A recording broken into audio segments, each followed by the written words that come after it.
life behind the rush of time.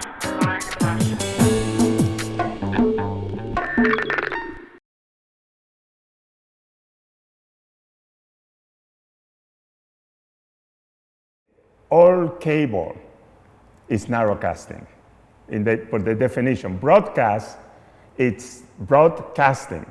Cable is narrowcasting.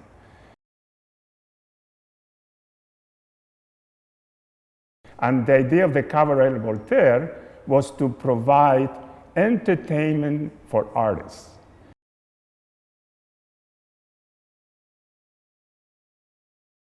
I wanted to do something that was television time, in a sense that would give a lot of information to an audience at home. Do you remember the good old days of video art? Repetitive, simple, minimal, predictable. Those were the good old days before cable TV and the new technologies. Now we're thinking more about TV at home and the nature of TV itself. When you do what we call avant-garde or experimental art, usually you don't have the support of the mainstream system, so you have to develop outside sources or alternative sources that they can support your work. Since its infancy, television was taken too seriously, and video art was not part of its history.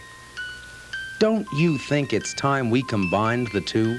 I consider myself an artist who define boundaries, and this is why at the beginning of cable television, in order to get your work shown or your work accepted in the cable system, you have to be an activist, because otherwise you won't have a place in that television spectrum.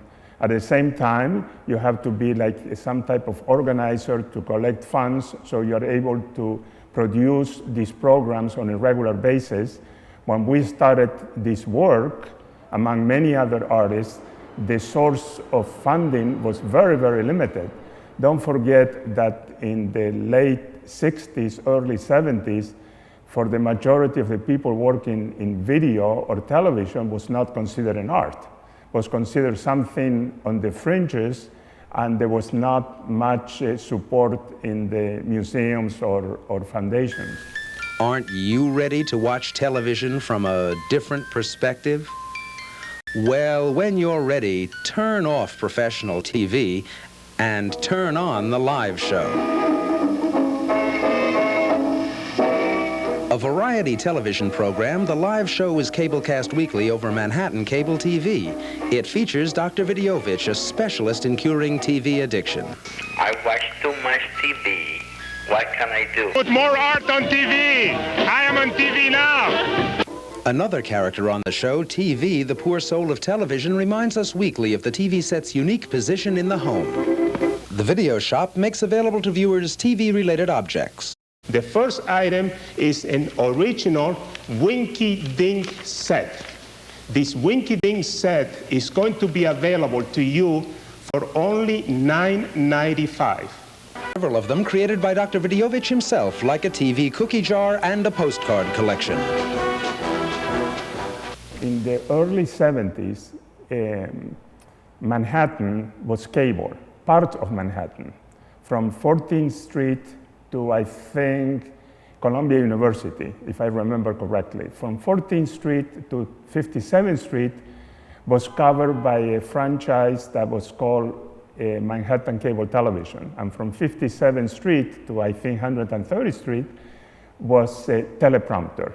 So actually, in the downtown area, we didn't have cable. But we were able to watch cable programs in some of the sports bars or people who have houses above 14th Street. At that time in SOHO, there was a lot of interest in creating alternative networks. It was the time of the creation of lofts, was the time of the development of performance art, street art, interventions, video art. And I was very much interested in combining television and art. And I was influenced by the work of some commercial television artists like Ernie Kovacs. And I was interested in a combination of Ernie Kovacs with the ideas of the Cabaret Voltaire. The Cabaret Voltaire, that was the birthplace of the Dada artists, they have these soirees that was organized by Hugo Ball and Emmy Hennings. And I wanted to combine that entertainment for artists based on that cabaret, and at the same time, some of the ideas from the shows like Ernie Kovacs, like I said before, or the Ed Sullivan Show.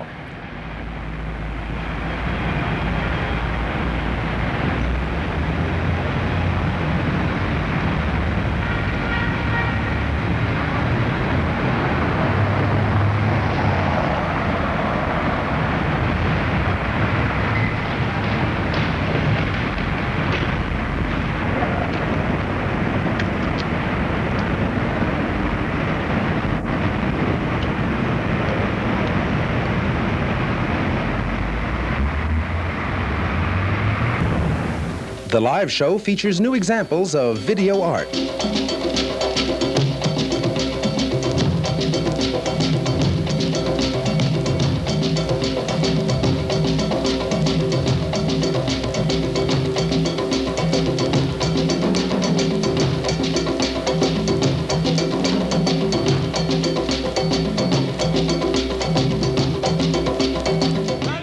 In 1976, a group of artists and organizations in SOHO formed a group called Cable SOHO. It was a non-profit organization and was created with the idea of developing a discrete system. A discrete system was a basic television transmission station that will cablecast to the people in SOHO, but at the same time, if we can convince Manhattan Cable Television, we can cablecast to the rest of the city.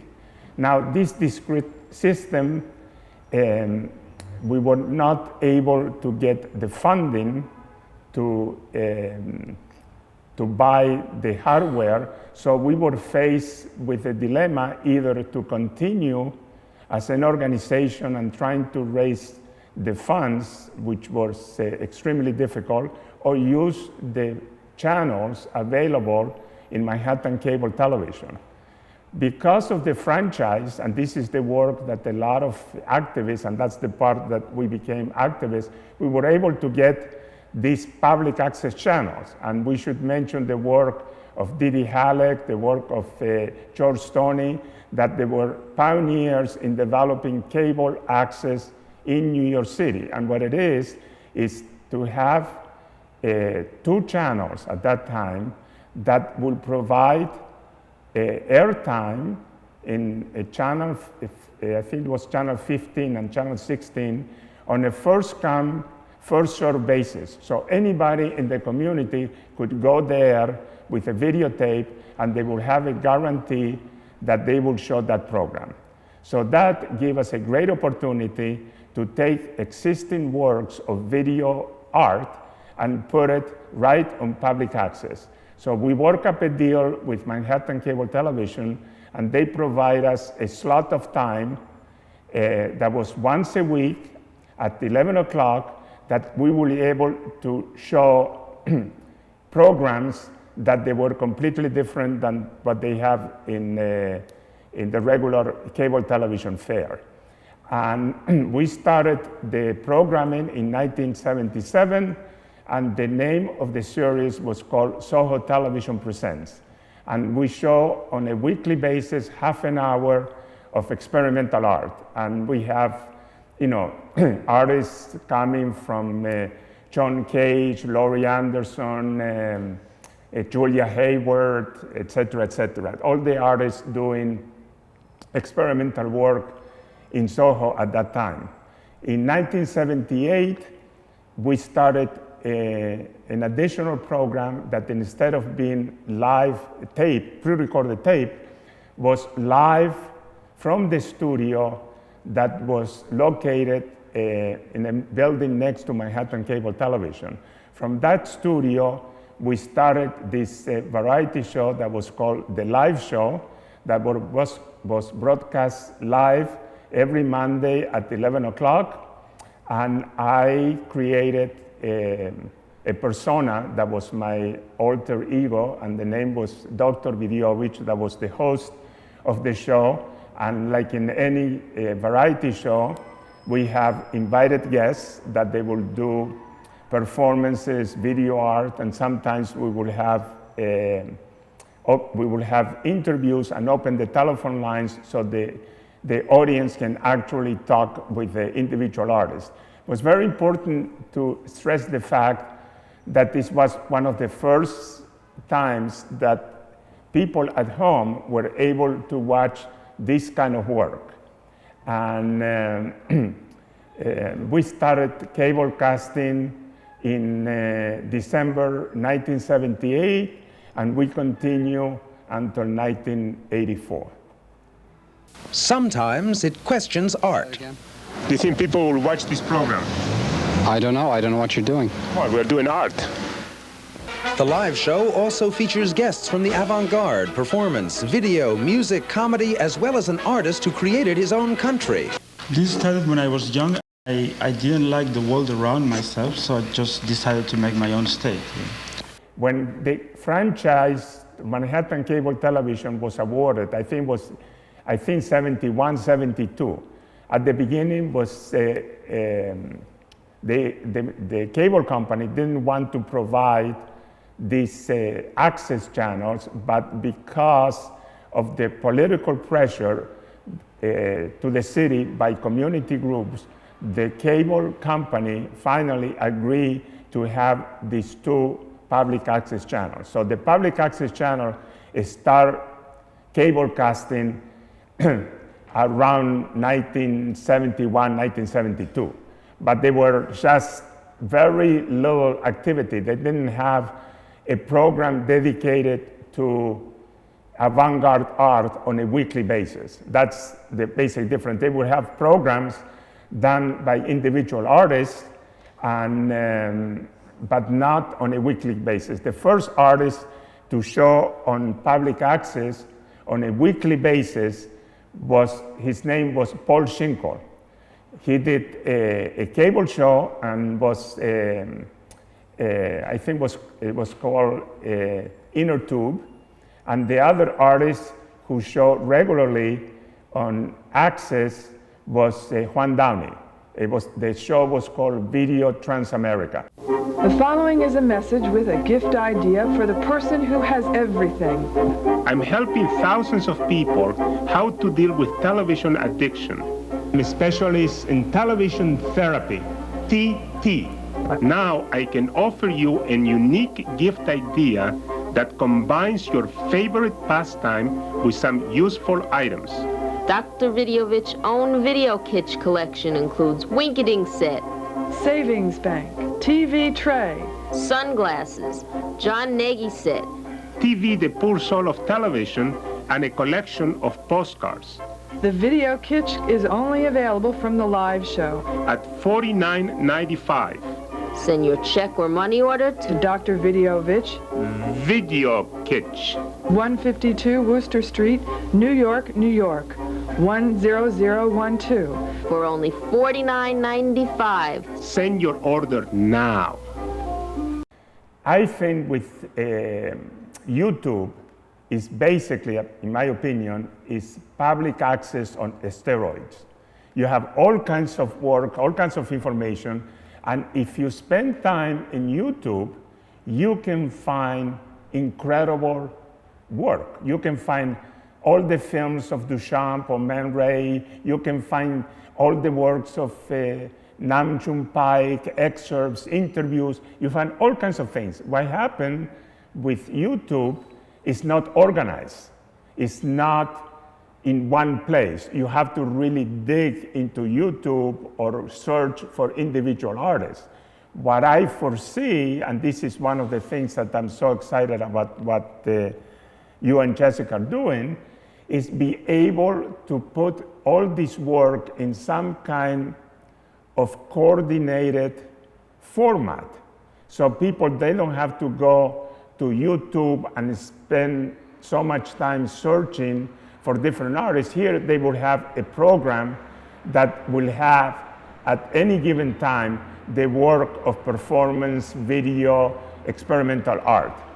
And I think this is very important, and we should use this opportunity to have some kind of partnership with an organization or a museum that they will supply the context for this work. Otherwise, we'll go into that pool of YouTube and becomes lost. And I think one of the problems that the Artist Television Network and the other artists have with public access, we never have any kind of support from the mainstream art institutions. We tried many, many times to talk with people in the major museums, and here we are dealing with arts luminaries, even at that time, talking about people like like Cage or Flaxus artists and Chan Dupuy or Laurie Anderson or Cindy Sherman or Robert Long, and the list goes on and on and on. But we have no support, monetary support, economical support, or just support intellectually, or just a support that will be able to keep us going. And this is an unfortunate case, but I think now with the popularity of performance art, video art, that is now an international group, it's an international audience. I think that if you have your program in different channels, public access channels in the United States, and in some educational channels in Europe, Far East, Latin America, you can develop a very large audience. Art, or contemporary art, or experimental art, that was very much against the mainstream in the 60s and 70s, now is mainstream. All the kids in art schools all over the world, you can go to Bolivia, Peru, or you can go to South Africa or Angola, any place you go, there's an international style. And this international style was influenced by a lot of artists working in these new forms. Yeah, I'd like to see art on television. I have a colored TV set so I can see the color of cable television. Video freaks, I think, should be more on cable TV programming. And it's too bad they took away the blue movies. It's sort of like off-Broadway theater. Maybe regular television is Broadway, and then you have these people have an opportunity to experiment and experience and do different things which they might not have an opportunity to do on regular television because it's so controlled. Okay, what do you think about cable TV? I don't know. Cable SOHO has been working toward the introduction of cable TV to our neighborhoods. We are happy to announce to those of you who are interested that you will soon be able to receive this service. Cable SOHO is a group of local institutions and individuals which has offered an exciting, unique proposal to Manhattan Cable Television, which will result not only in the cabling of this neighborhood, but perhaps in the development of a locally controlled, arts-oriented television programming. The goal of Cable SOHO is to develop a system in this area which is capable of providing live cable transmission of concerts, performances, lectures, and seminars, plus a regular schedule of arts programs. Since last February, Cable SOHO has sponsored 3 programs on cable TV. The 2 by Doug Davis and the other by Bill Byrne were especially prepared for cable. At present, SOHO is just starting to receive cable television. Live TV originating from SOHO is only in the planning stages. But in the short term, Cable SOHO is aiming towards a regular arts program on one of the public access channels.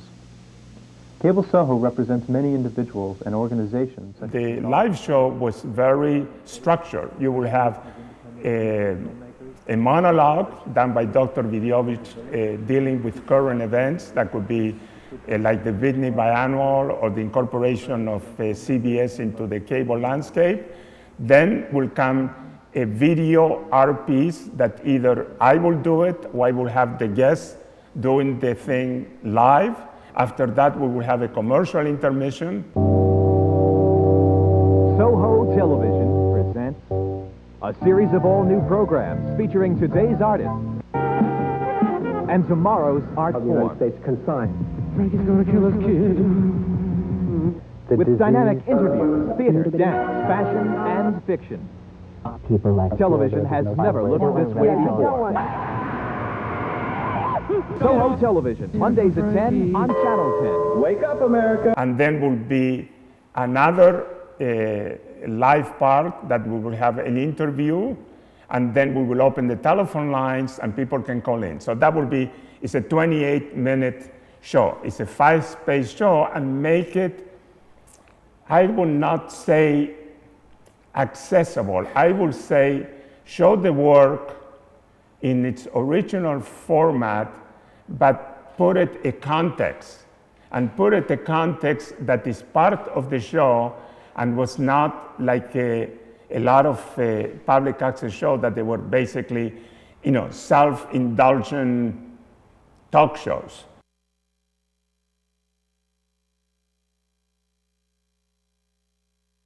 This one was very improvisational because everything was done live from a live studio, so everything goes. Was very amateur, but they have the other element that was very serious, that I consider that was the most serious art done in New York at that particular time. So here we have a combination of something that was very satirical, very spontaneous, and at the same time, very serious. And I think that was the context of the live show.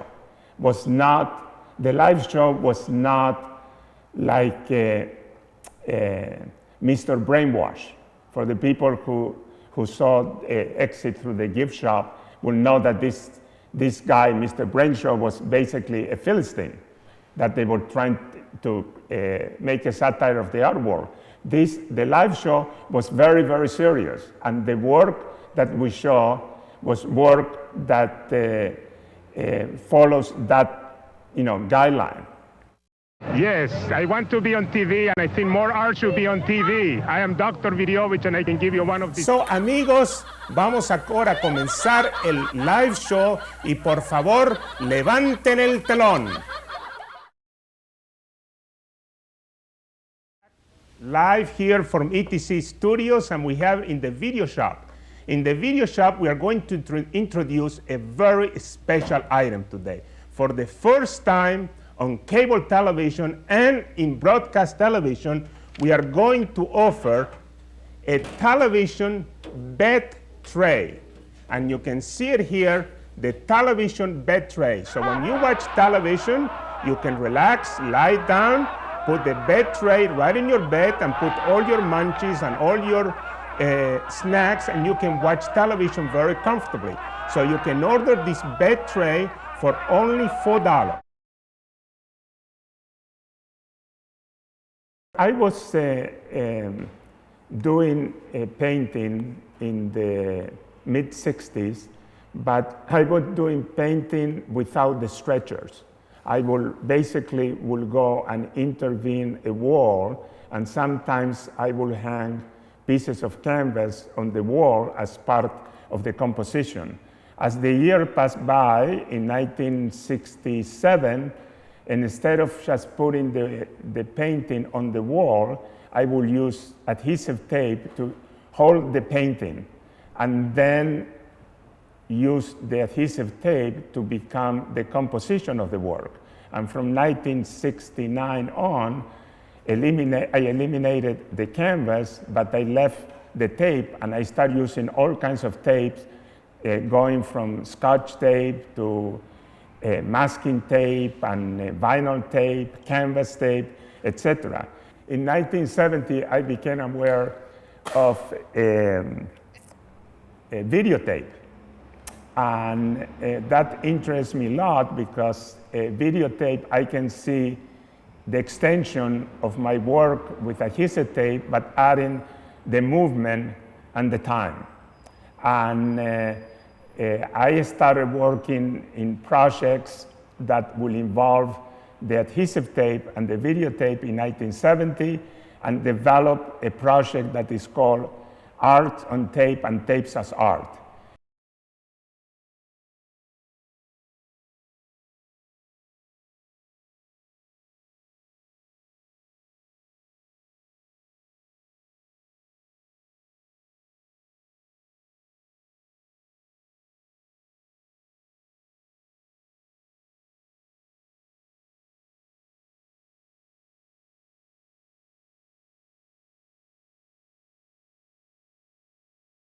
In 1972, I was invited to show my adhesive and videotapes at the Akron Art Institute. And during that time, the Akron Art Institute purchased a videotape camera and recorder. It was a Shiba then, was before even Sony. And with the Shiba then, I was able to videotape the road leading to the museum. And in the museum, I show that recording as part of the installation of adhesive tape. And that was the beginning of my involvement to videotape that came from the adhesive tape. And from 1972 to 1976, I worked exclusively with video doing projects in New York and elsewhere. And from 1976, and then I devoted myself to work on television.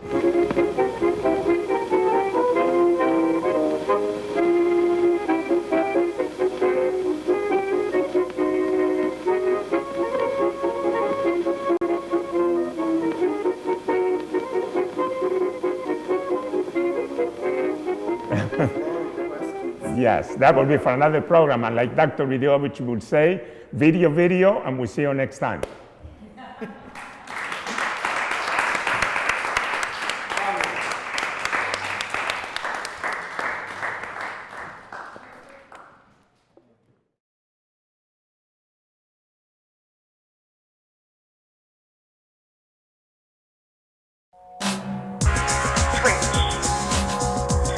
Beyond the light, behind the Western time. Switch.